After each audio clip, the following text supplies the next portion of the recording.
This show was made possible with the support of the Bonafides Affiliates, the first and only blockchain-backed affiliate network that guarantees 100% transparency.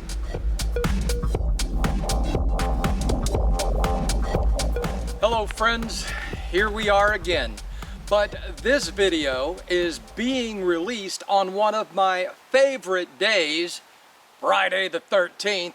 So let's test our luck and have a look at the gambling news that's making headlines all around the industry. And we begin in Australia, where the National University has conducted a study which shows that players down under are increasingly headed online to place bets. And while this may sound encouraging for you and me, it sounds troubling to those who conducted the study. At least, that's how the article reads. This is not insignificant, given the growing hostility toward our industry from some inside the Aussie government. Of course, we must also consider that those conducting the survey want their work to be considered significant. Read into that what you will. I'll give them this. They honestly report that over the past 12 months, the numbers of Aussies gambling has only risen from 60% to 61%, and that before the pandemic hit, that rate was actually closer to 66%. However, they say, the number of Aussies gambling at risky levels is up 2% in that past 12-month time frame, from 11.6 to 13.6%. But there is no definition of what risky levels actually mean, at least not in the article. No matter, because that is all our opponents need to latch on to, despite the fact that lottery, raffle, and scratch tickets were the most popular forms of gambling in the country. While this is all being digested, media outlets continue to report that a ban for online gambling ads is on the way, practically at the door, including a partial ban for gambling ads on television. Not so, says the Australian Prime Minister, adding that there has been no decision made on this matter, at least not yet. While a recent survey shows that the majority of Australians would support a moderate ban, with most citing the protection of children as being the most important element of any restrictions. And understanding politicians the way we do, it seems more likely than not that the country will see some form of gambling advertising ban at some point, just not the total ban our opponents had wanted.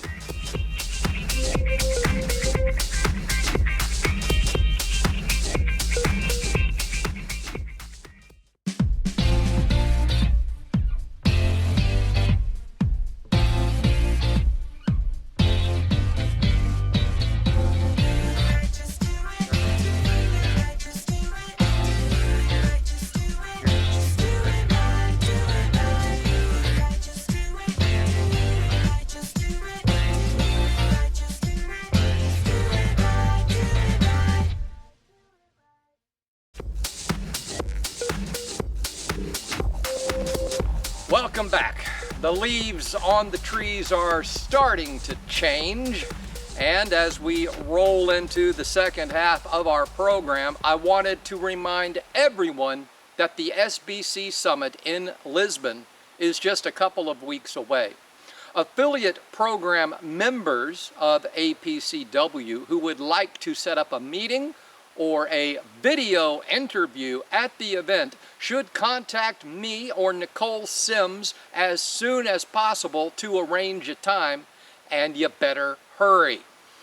Now, here we are, just discussing the Australian concerns over gambling and kids. A concern we all share, of course, but now authorities in the Netherlands are prioritizing protections not just for children, but for young adults as well, noting that addiction there has risen 15% in the past year, with players under the age of 25 making up 17% of those numbers. But instead of making up different rules for players 18 to 24, and instead of deposit limits and special restrictions on advertising, perhaps Belgium has a better idea. They've decided to simply ban everyone under the age of 21 from gambling, which may not be fair, but it is simple and effective. And on the topic of protection and advertising, the burgeoning Brazilian gambling market has a better idea of their own. Instead of banning advertisements there, they believe that ads with a clear message will actually encourage players to use regulated sites instead of looking offshore at the black market. Now, I don't know if that's enlightened or delusional, but I'll tell you what I do know. We're out of time. And I know that because I can hear the music playing in my head. There's a lot going on in there too. And I didn't even mention the United Kingdom this week. Damn! So my friends, be safe, hug those you love, pet that dog, and I'll see you all next week, God willing.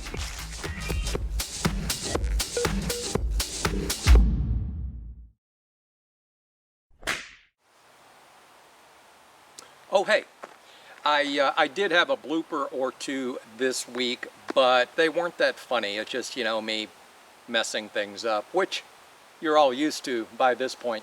But a few weeks ago, I did get a private message about one of the videos that I did, so I wanted to address that right now. They said, hey, JT, I noticed something large sticking out of your back pocket.